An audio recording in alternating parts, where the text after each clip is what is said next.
शुरू करने जा रहा हूँ लेक्चर नंबर 2। ठीक है, और ये पूरा लेक्चर होगा आपका डी ऑर्बिटल्स के बारे में। पूरा लेक्चर होगा आपका डी ऑर्बिटल्स के बारे में। अच्छा तो एक चीज़ मैं आपको बता दूं इसके अंदर, एक मिनट। डी ऑर्बिटल्स है ना। अब डी ऑर्बिटल्स पढ़ना ज़रूरी क्यों है ये बता दूं। आपका आगे कोऑर्डिनेशन केमिस्ट्री आएगा, डी एंड एफ ब्लॉक आएगा, तो कई बार जो आंसर्स भी आते हैं ना आपके आते हैं due to filled d orbital, due to vacant d orbital. ठीक है ना। और कई बार कैटालिटिक एक्टिविटी के लिए भी पूछ लेते हैं कि डी ब्लॉक एलिमेंट्स में कैटालिटिक एक्टिविटी क्यों होती है, ऑक्सीडेशन स्टेट डिफर क्यों करते हैं, इस तरीके से वगैरह वगैरह ऐसे तरीके के क्वेश्चंस इस तरीके से पूछ लिए जाते हैं। ठीक है, तो आप तो बड़ी आसानी से कह देते हो due to vacant d orbital, due to fill d orbital. ठीक है ना, d pi p by back bonding, इस तरीके से आप आंसर दे देते हो। ठीक है, लेकिन लेकिन आपको उसका लॉजिक पता होता है पीछे? नहीं पता होता। आपको डी ऑर्बिटल के बारे में आपने कभी सोचा, कभी जाना? नहीं। आपने एटॉमिक स्ट्रक्चर पढ़ा? आपने एटॉमिक स्ट्रक्चर में मैं बताता हूँ आपने क्या पढ़ा है। एटॉमिक स्ट्रक्चर में आपने एसपीडीएफ ऑर्बिटल्स पढ़ लिए। ठीक है, आपने पढ़ लिया कि भाई डी में 5 ऑर्बिटल, एफ में 7 ऑर्बिटल, एस में 1 और पी में 3, है ना। आपने ये सब पढ़ा है। ठीक है, अधूरा ज्ञान है, लेकिन ज्ञान है, अधूरा ज्ञान है। ठीक है, और अधूरा ज्ञान आपके लिए हानिकारक हो सकता है। ठीक तो देखिए साहब, डी ऑर्बिटल्स में आपको एक चीज तो आपको बहुत अच्छे से पता होगी। ठीक है, आप हमेशा कहते हो कि इसके अंदर बेसिकली 5 ऑर्बिटल्स होते हैं। ठीक है, और 4 लोब से बनता है। ये किससे बनता है बेटा? 4 लोब्स, 4 लोब से बनता है। और 4 लोबों से बनता है, लोब्स, लोबो नहीं, लोब्स। ठीक है, 4 लोब से बनता है। और कैसा होता है ये? इसकी शेप क्या होती है? इसकी शेप होती है डबल डम्बल।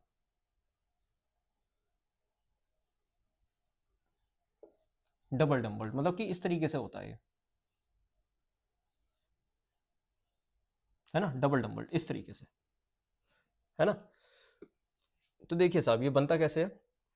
कितने तरीके के डी ऑर्बिटल्स होते हैं हम पहले उनको बनाएंगे। तो उनमें भी 2 क्लासिफिकेशन होंगी, एक होगा एक्सियल और दूसरे होते हैं नॉन एक्सियल। ठीक है ना, एक होता है एक्सियल और दूसरा होगा नॉन एक्सियल। तो एक्सियल में देखिए आप कैसे होगा। देखिए इसमें एक्सिस पे आएगा तो एक्सियल कह दिया, क्योंकि एक्सिस पे आता है तो इसलिए एक्सियल बोल देते हैं। ठीक है ना, इसको ये आ गया एक्स पे और ये वाई पे, तो ये इसको बोलेंगे d x square minus y square. ये तो आप जानते ही हो, इसको तो एक ही हो जाता है, y और z एक्सेस, तो d y square minus z square, या फिर z square minus y square, आपकी मर्जी है। ठीक है, d z square minus y square, d z square minus y square. ठीक है, और एक तीसरा होगा, ये मैं मिटा दूं, एक तीसरा होगा आपका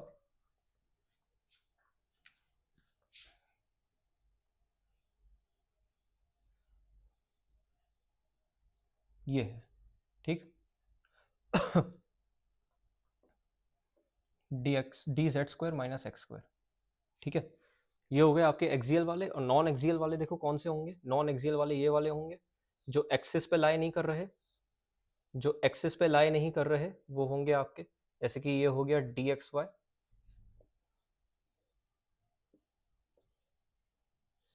ओ सॉरी,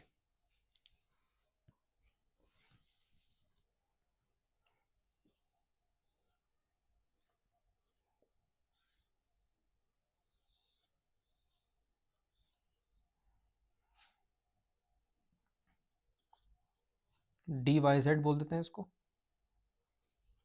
वाई हो गया, जेड हो गया,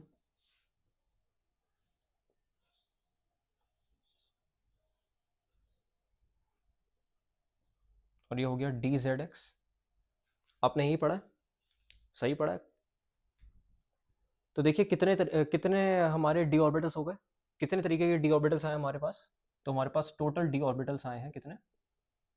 6 आए हैं। ठीक है, तो टोटल डी ऑर्बिटल्स कितने होते हैं? एक्सियल में 3 और नॉन एक्सियल में 3, तो टोटल डी ऑर्बिटल्स कितने हो गए? 6। लेकिन अब आप मुझे खा जाओगे, पूछो क्यों। आप मेरे से कहोगे भैया हमने तो पढ़े हैं 5 होते हैं, आप तो पढ़ा रहे हो 6 होते हैं। ठीक है, तो देखिए ज़रा, आपने आप मेरे को खा जाओगे, आप मेरे को कहोगे कि भैया हमने 5 पढ़े हैं, और आपकी बात बिल्कुल सही भी है, 5 ही पढ़े हैं। ठीक है, अगर आप नंबर ऑफ ऑर्बिटल्स अगर आप निकालने जाओगे, नंबर ऑफ ऑर्बिटल्स अगर आप एजीमुथ और क्वांटम नंबर से निकालने जाओगे तो कितना आएगा आपके पास? आपको पता है ना, ऐसे निकालते हैं 2l+1। तो एस पी डी एफ, तो एल के लिए एल की वैल्यू कितनी होती है? डी के लिए 2 होती है। तो देख लो, 2 × 2 + 1 तो कितने ऑर्बिटल्स हो गए? 5 ऑर्बिटल हो गए। इससे तो 5 आंसर आता है। ठीक है, 5 आंसर आता है। लेकिन डी ऑर्बिटल्स टोटल कितने आ रहे हैं? 1 2 3 4 5 6। डी ऑर्बिटल्स तो 6 आ रहे हैं। तो इसका राज क्या है, इसका कारण क्या है? ठीक है ना, ये जानने के लिए आपको बने रहना होगा मेरे साथ इस लेक्चर में। प्लीज़ लाइक शेयर और सब्सक्राइब कर दीजिए। ठीक है ना, अपने दोस्तों को शेयर कर दीजिए। ये ज्ञान उन तक पहुंचना बहुत बहुत आवश्यक है। ठीक है, देखिए ज़रा। अच्छा, तो आप एक काम कर सकते हैं इसके अंदर, ये देखो। आपको क्या कौन कौन से 5 ऑर्बिटल पता है? आपको ये पता है, एक ये हो गया, एक ये हो गया, एक ये हो गया, एक ये हो गया, 4 हो गए। और एक आपको पता है DZ²। ठीक है ना, DZ², जिसमें 8 लोब होती हैं। बाकी सब में देखो 4-4 लोब्स हैं। बाकी सब में कितनी है? 4-4 लोब्स हैं। तो क्या होगा? क्या, कैसे आया DZ²? कैसे आया? इन दो से आया, इन दो से आया है DZ²। इन दो से DZ² आया है। पहले तो मैं इनको अच्छे से बना लूं। मैं एक काम करता हूँ, Z इधर बना लेता हूँ, Z मैं इधर बना लेता हूँ ताकि आसानी हो समझने में। ठीक है, मैंने इस तरीके से बना दिया। ठीक, तो देखो होगा क्या। देखो होगा क्या इसमें, आप देख सकते हो इनका, इन दोनों का मिक्सिंग हो जाएगा। इन दोनों का क्या होगा बेटा? मिक्सिंग होगा। ठीक है, इन दोनों का मिक्सिंग होगा, तब जाके DZ² बनेगा। इन दोनों की मिक्सिंग से, ये जो दो है ना, इन दोनों की मिक्सिंग से क्या होगा? DZ² ऑर्बिटल हमारे सामने आएगा। ठीक है, कैसे आएगा वो देखें जरा। ठीक है, अब इन्हीं यही दो क्यों मिक्स हो रहे हैं, इसका भी एक मैं आपको रीजन दे सकता हूं। यही दोनों मिक्स क्यों हो रहे हैं, इसका भी एक रीजन है। और रीजन कुछ ऐसा है कि देखो, यहां पे मैं मान लेता हूं प्लस। ठीक है ना, अभी प्लस क्या है? ये चार्ज नहीं है, दिस इज फेज। ठीक है, दिस इज नॉट चार्ज। ये प्लस माइनस जो भी है ना, ये चार्ज नहीं होता, ये फेज होता है। ध्यान से आप पाप कर दोगे अगर आप इसको चार्ज बोलोगे तो। This is phase. ठीक है, क्योंकि ऑर्बिटल्स जो है ना वो वेव से रिप्रेजेंट करे जाते हैं और वेव फंक्शन से। तो वेव की फेज होती है, ना कि चार्ज। वेव की कोई चार्ज हो सकती है नहीं ना, वेव का फेज होता है बस। ठीक है, तो दीज आर फेजेस। ये जो प्लस माइनस जो आप लिखते हो ना, ये जो आप लिखते हो, ये प्लस माइनस, ये क्या होते हैं? ये फेजेस होते हैं। These are phases. ठीक है ना, दीज आर फेजेस। क्यों? क्योंकि जो ऑर्बिटल होता है, वो ऑर्बिटल जो है वो आप वेव से ऐसे मेजर करते हो, प्लस माइनस ऐसे। ठीक है ना, तो ये क्या है? ये सब फेजेस हैं। ये सब क्या है? फेजेस हैं। और आपको पता है ये ऐसे होता है। वेव फंक्शन किससे नापते हैं ये? ठीक है ना, साई से नापते हैं हम। वेव फंक्शन साई से नापा जाता है, तो बस यही वाली बात है। इसलिए ये फेजेस हैं, चार्जेस नहीं है। ठीक, और ये minus minus minus minus plus plus.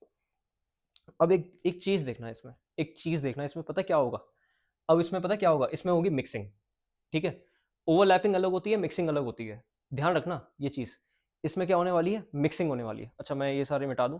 I hope आपको इतना सब कुछ समझ में आ गया होगा। ये तो होता ही है। मैं इन दोनों की कहानी गाने वाला हूँ अभी। इन दोनों की कहानी क्या है, ये मिलकर बनाएंगे DZ²। क्यों बनाएंगे ये मैं आपको बता रहा हूँ। ठीक है, बने रहिए आप।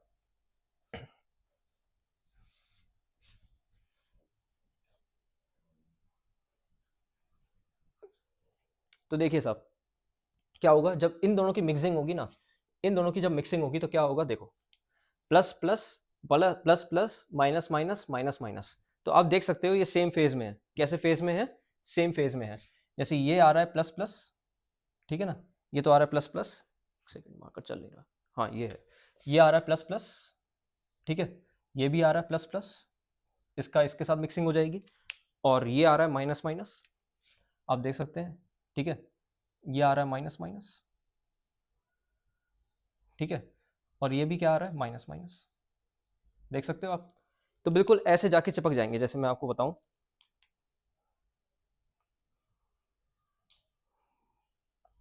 ये देखो, ये कुछ ऐसे है।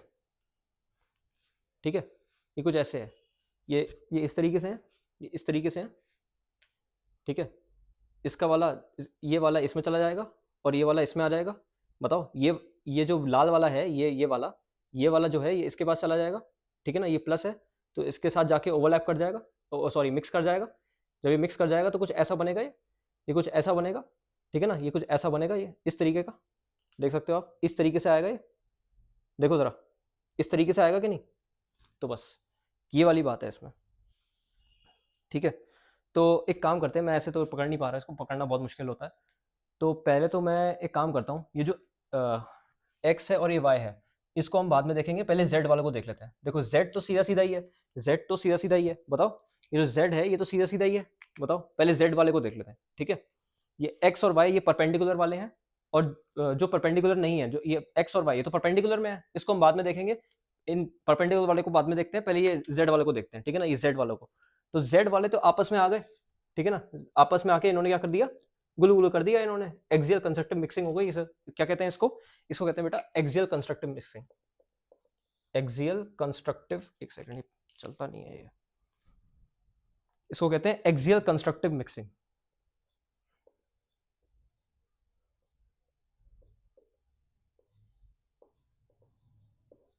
इसको कहते हैं एक्सियल कंस्ट्रक्टिव मिक्सिंग कहते हैं, ठीक है। तो जब एक्सियल कंस्ट्रक्टिव मिक्सिंग करवाया तो क्या हुआ, ये जेड वाले आपस में कर गए, ठीक है। अब देखो भाई क्या होगा इसमें, ये जेड वाले तो आपस में क्या हो गए, ये तो कर गए, और बड़ा सा एक लोब बन जाएगा इधर, बड़ा सा लोब बनेगा। क्यों, क्योंकि देखो सेम फेज में है ना। और एक बात हमेशा ध्यान रखना, मैंने आपको अभी बताया कि ऑर्बिटल्स हैं, ऑर्बिटल्स को हम वेव से नापते हैं, और वेव को वेव फंक्शन से। हम ऑर्बिटल्स को कैसे रिप्रेजेंट करते हैं, वेव की फॉर्म में, और वेव जो है वो हम वेव फंक्शन से नापेंगे। तो देखो जरा, जब भी कोई दो वेव्स होती है ना हमारे पास, प्लस माइनस इस तरीके से, जब भी कोई हमारे पास दो वेव्स होती हैं, और जब हम इन दोनों को आपस में हम इन दोनों को अगर ऐड करवा लें, तो एक उनके एम्पलीट्यूड्स बढ़ जाते हैं। ये देखो, उनके एम्पलीट्यूड्स बढ़ जाते हैं। आप देख सकते हो, ये प्लस, ये छोटा सा है, ये छोटा सा है, और ये काफ़ी बड़ा हो गया, इसका एम्पलीट्यूड काफ़ी बड़ा हो गया। बताओ इसका एम्पलीट्यूड बड़ा होगा कि नहीं। तो प्लस फेज में है, ये भी प्लस फेज में है। मैंने आपको बताया था ये फेज होते हैं, चार्जेस नहीं होते। प्लीज ये पाप मत करना, ये पाप घोर पाप है, ठीक है ना। गुनाह है ये, पाप है ये, पाप, ठीक है। आप इसको चार्ज नहीं कह सकते, दीज आर फेजेस, ठीक है ना। आप इसको जानते हो ना, ये साई कसाई इन सबसे रिप्रेजेंट होता है ये, ठीक है। अच्छा, तो क्या होगा जब इन दोनों के, जब सेम फेज वाली वेव्स जो है आपस में मिल जाएंगी, तो उसके एम्पलीट्यूड फिर, रिजल्टेंट एम्पलीट्यूड फिर बढ़ जाएंगे, ठीक है। तो सिमिलरली क्या हुआ है कि जब दो जेड वाले जब सेम फेज में है, और जब ये दोनों मिक्स हो जाएंगे, तो जो रिजल्टेंट रिजल्टेंट लोब आएगा, वो उसका लोब जो है वो बड़ा हुआ मालूम पड़ेगा, ठीक है। जो रिजल्टेंट लोब आएगा वो बड़ा हुआ आएगा, ठीक है ना। ये होती है कंस्ट्रक्टिव मिक्सिंग, इसे कहते हैं कंस्ट्रक्टिव मिक्सिंग। देखो एक्सिस पे है और कंस्ट्रक्ट भी हो रहा है। कंस्ट्रक्ट मतलब कि प्लस प्लस वाले जा रहे हैं, और डिस्ट्रक्ट कब होता, डिस्ट्रक्ट तब होता जब प्लस माइनस वाले जाते हैं। जब प्लस माइनस वाले, जब दो लोब्स आपस में प्लस माइनस वाले टकराएंगी, तो वो बिल्कुल फुस हो जाएंगी, ठीक है ना। बिल्कुल फुस हो जाएंगी और इतनी सी रह जाएंगी फिर, ठीक है ना। फिर एम्पलीट्यूड उसमें घट जाते हैं। लेकिन जब प्लस प्लस वाली सेम फेज वाली होती है, तो लोब की साइज बढ़ जाती है, ठीक। तो देखो यहाँ पे आएगा प्लस, इधर भी आएगा प्लस, ठीक है। तो ये तो हो गया डी जेड स्क्वायर, ठीक। डी जेड स्क्वायर यहाँ पे मैं लिख सकता हूँ डी जेड स्क्वायर। और जब ये माइनस वाली ये इधर जाएंगी ऐसे, तो ऐसे एक गोला बना लेंगी, ठीक है ना। ये देखो ये ऐसे बन रहा है, अरे यार देखो, ये वाली तो हो गई ना, मतलब कि हमने ये वाली तो बना ली इस तरीके से। आप देख सकते हो, ये एक मिनट, ये जेड, ठीक है ना, ये हमने इस तरीके से बना ली।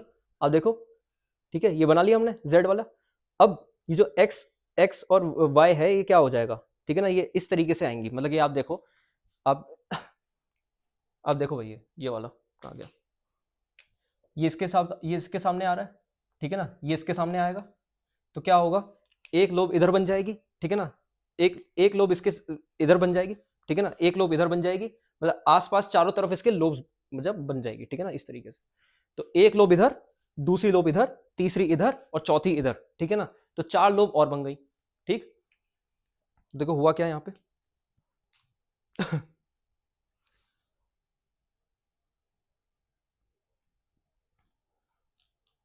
कहाँ है बैंक, कहाँ गया।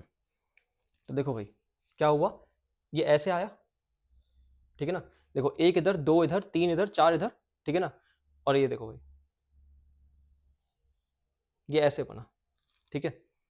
और कौन कौन से इस पे क्या कहते हैं, फेजेस आएंगे, चार्जेस या फेजेस, फेजेस, ठीक है ना। कौन कौन से आएंगे ये देखो सर, इधर माइनस, ठीक है, इधर माइनस, इधर माइनस, इधर माइनस, ठीक है। तो इस तरीके से हमारा डी जेड स्क्वायर बनता है।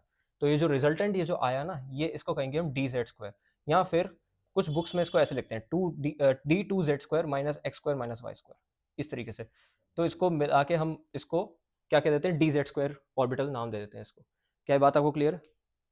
तो ऐसे आया आपका डी जेड स्क्वायर, ठीक है ना। और इसमें कितनी लोब्स होती हैं बेटा, इसमें कितनी लोब्स होती हैं, इसमें 8 लोब्स होंगी,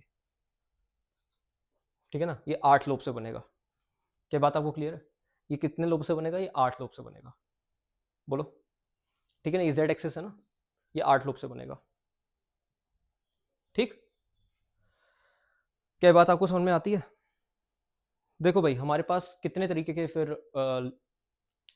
ऑर्बिटल्स होते हैं, कितने तरीके के ऑर्बिटल्स होते हैं।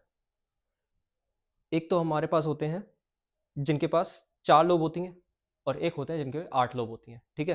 तो प्योर इम्प्योर वाला तो मैं बता ही दूंगा आपको, वो कोई दिक्कत वाली बात नहीं है। क्या आपको ये बात क्लियर है? बताओ, ठीक है।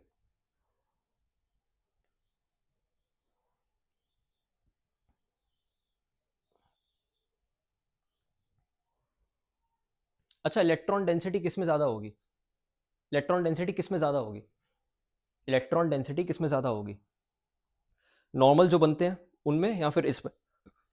इसमें डिस्क की डेंसिटी है ना पूरी, इसमें इलेक्ट्रॉन डेंसिटी भी ज़्यादा होगी,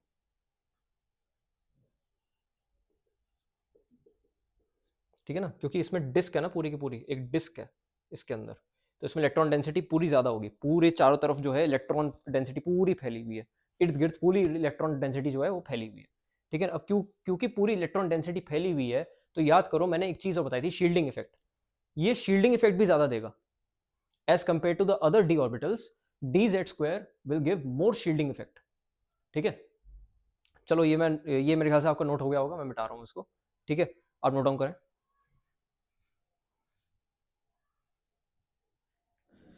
चलो फिर इसमें देखते हैं कि इसमें सिमिलैरिटीज क्या होंगी, सिमिलैरिटीज, सिमिलैरिटीज बिटवीन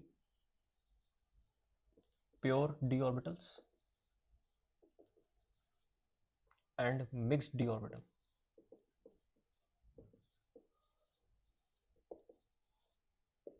देखो दो तरीके के डी ऑर्बिटल्स हमने पढ़े, दो तरीके के डी ऑर्बिटल्स होते हैं, कौन कौन से होंगे। देखो डी ऑर्बिटल्स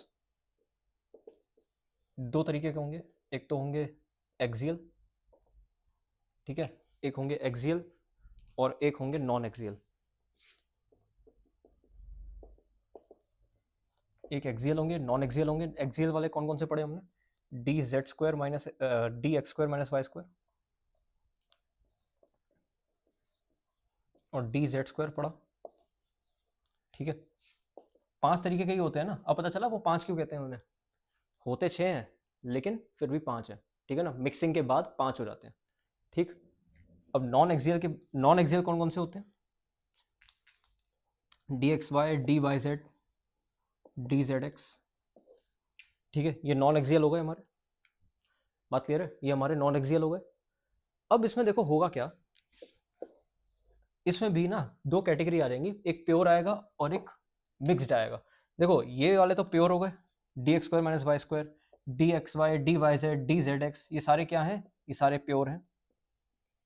सिर्फ एक मिक्स्ड है ये वाला, और क्या, यही तो बन रहा था मिक्सिंग से। आप जब तक नोट करो तो तब मैं अपने मार्कर को इंक पिला दूं।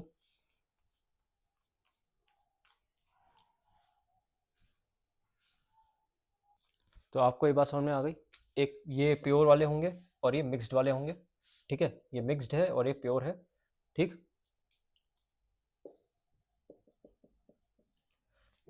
ये मिक्स्ड वाला है डी जेड स्क्वायर, और ये सारे प्योर हो गए, ठीक।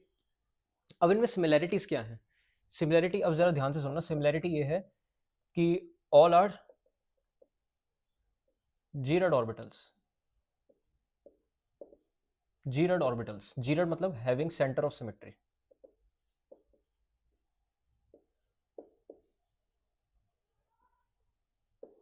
सेंटर ऑफ सिमेट्री होती है इन सब में, ठीक है ना। जैसे कि बहुत गंदा सा बनाया है, कोई दिक्कत नहीं है। अब देखो इसमें सेंटर ऑफ सिमेट्री है, 2 आ रहे हैं, इसमें भी सेंटर ऑफ सिमेट्री है, 2 आ रहे हैं, ठीक है ना? सब में होती है, सब में होती है। इवन dz² में भी देखोगे ना, उसमें भी होगी। अब देखो बीच से काटो, सेंटर ऑफ सिमेट्री है, इसको भी बीच से काटो, सेंटर ऑफ सिमेट्री है, इक्वल हाउस में कट रहा है, मतलब मिरर इमेजेस हैं, तो हैविंग सेंटर ऑफ सिमेट्री, ये सब में होती है, सब में, एक हर एक में होती है। मैं बना के टाइम वेस्ट क्यों करूँ आपका, ये देखो जरा, सब में होंगी, इसमें भी है, इसमें भी है, ठीक है ना? सब में क्या है, having, they have centre of symmetry, ठीक। ये इसकी सिमिलैरिटी हो गई, बस एक ही सिमिलैरिटी होती है, वो ये कि सारे के सारे डी ऑर्बिटल्स में सेंटर ऑफ सिमेट्री होती है, यानी कि जीरोड ऑर्बिटल्स होते हैं सारे के सारे। इसलिए आपने कई बार बुक्स में देखा होगा कि डी के नीचे ना जी लिखा जाता है, रिस्पेक्ट देते हैं हम, डी जी, ठीक है ना, हम रिस्पेक्ट से बुलाते हैं डी जी, ठीक है। अच्छा, और पी के नीचे लिखा होता है यू, यू का मतलब होता है अनजीरेड, ठीक है ना, अनजीरेड, यानी कि पी ऑर्बिटल्स जो होते हैं ना, P orbitals do not have centre of symmetry, do not have cos, ठीक है ना, सी ओ एस, ठीक है, सेंटर ऑफ सिमेट्री इनमें एबसेंट होती है। बात क्लियर है? ठीक है। अच्छा, अब कुछ डिफरेंसेस बता दूं मैं। देखो डिफरेंसेस क्या होंगे। अच्छा, ऑर्बिटल्स में तो, ऑर्बिटल्स क्या होते हैं, ऑर्बिटल्स में इलेक्ट्रॉन डेंसिटी होती है, और नोड्स क्या होते हैं, जिनमें इलेक्ट्रॉन डेंसिटी नहीं होती। तो आप देखें जरा,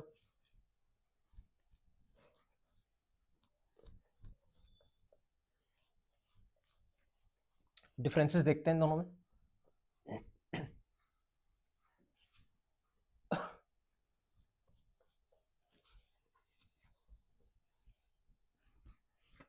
डिफरेंसेस,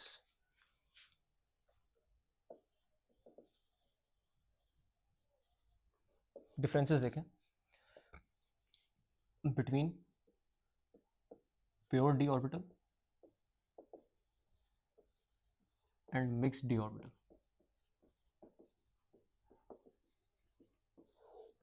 ठीक है, between pure D orbitals and mixed D orbitals. तो इनमें डिफरेंसेस देखते हैं। तो डिफरेंस ये होगा, देखो जरा,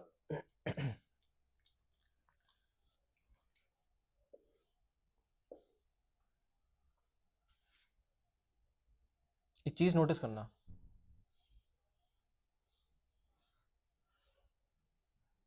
ये सभी नॉन एक्सियल वालों का बनाया है मैंने, सभी नॉन एक्सियल वाले सारे ऐसे ही तो बनेंगे, जितने भी नॉन एक्सियल वाले हैं सारे ऐसे बनेंगे। एक एक्सियल था हमारा, वो ऐसा बना, वो एक्सिस पे आया तो ऐसा बना, ठीक है। तो एक बात बताओ, कहाँ कहाँ इलेक्ट्रॉन डेंसिटी नहीं है, ठीक है ना, इलेक्ट्रॉन डेंसिटी कहाँ नहीं है। अगर मैं सीधा आऊँगा इस तरीके से, देखो यहाँ इलेक्ट्रॉन डेंसिटी नहीं है, यहाँ आऊँगा तो यहाँ पे भी इलेक्ट्रॉन डेंसिटी नहीं है, यहाँ आऊँगा तो यहाँ पे भी इलेक्ट्रॉन डेंसिटी नहीं है, यहाँ आऊँगा तो यहाँ पे भी इलेक्ट्रॉन डेंसिटी नहीं है, ठीक है।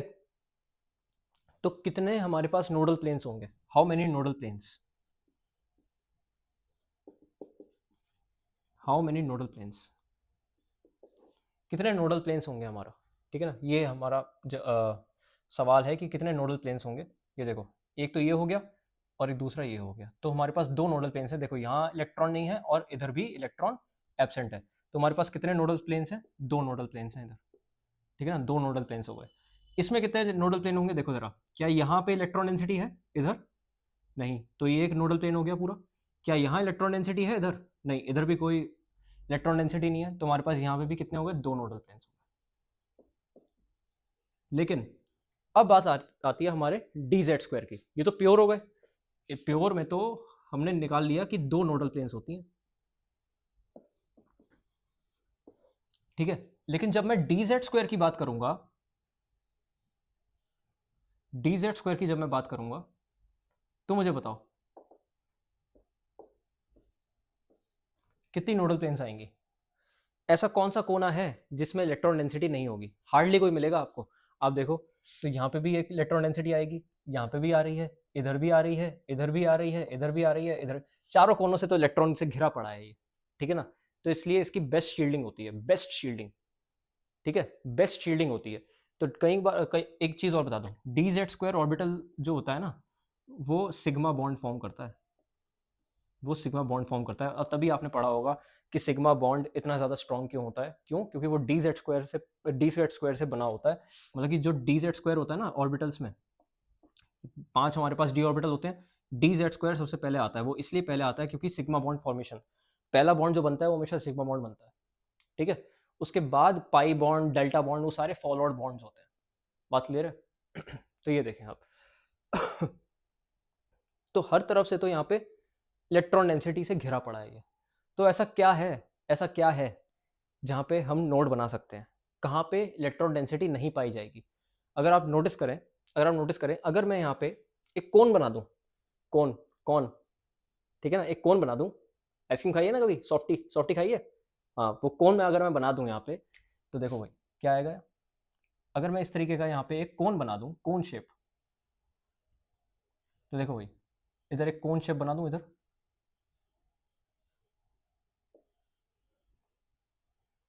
ये देखो, देख देख सकते हो आप,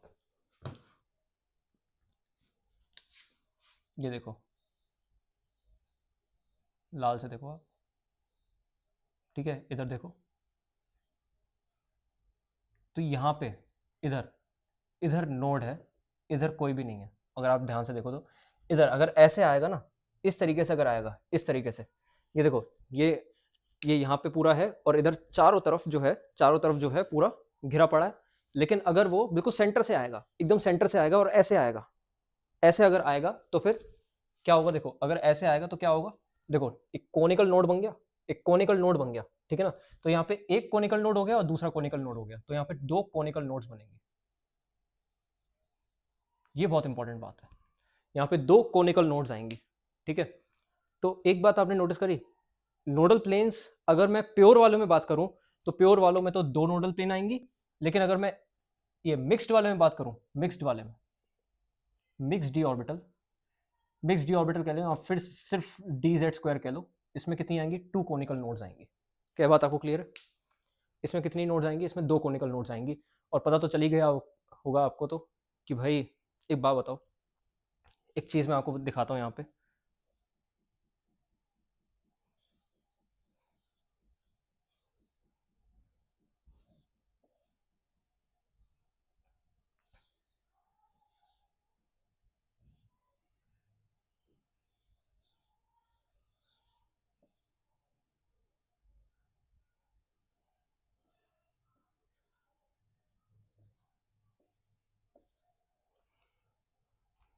ये देखो,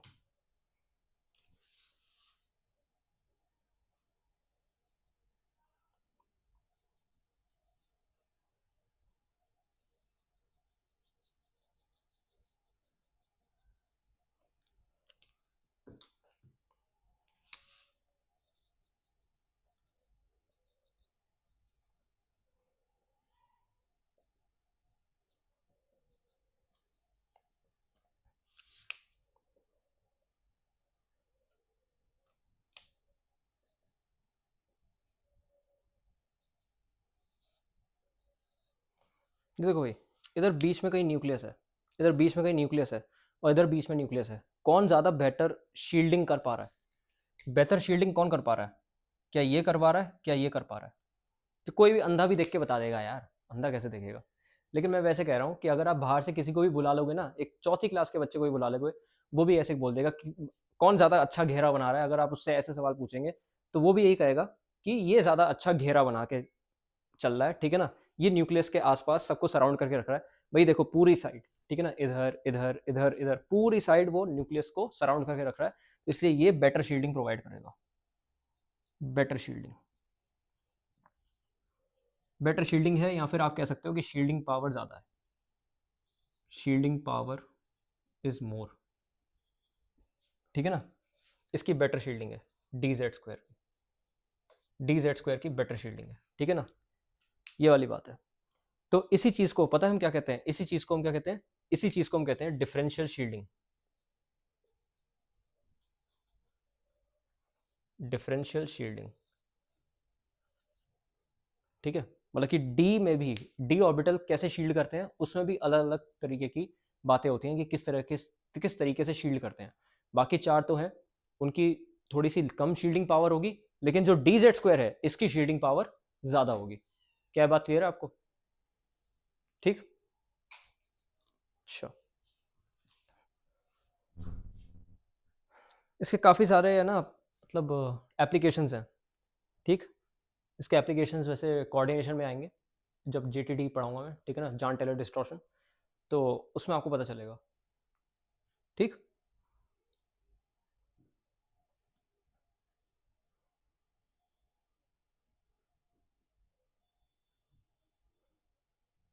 अच्छा, पी में हो सकती है डिफरेंशियल शील्डिंग, पी ऑर्बिटल में हो सकती है डिफरेंशियल शील्डिंग, डी में तो मैंने दिखा दी, क्या पी में हो सकती है? पी में देखो जरा, पी में तो हमारे पास सिर्फ 3 ऑर्बिटल होते हैं, p x, p y, p z. ठीक, यही 3 होते हैं बस। तो क्या होगा इसमें? P x, p y, p z, इस तरीके से होगा।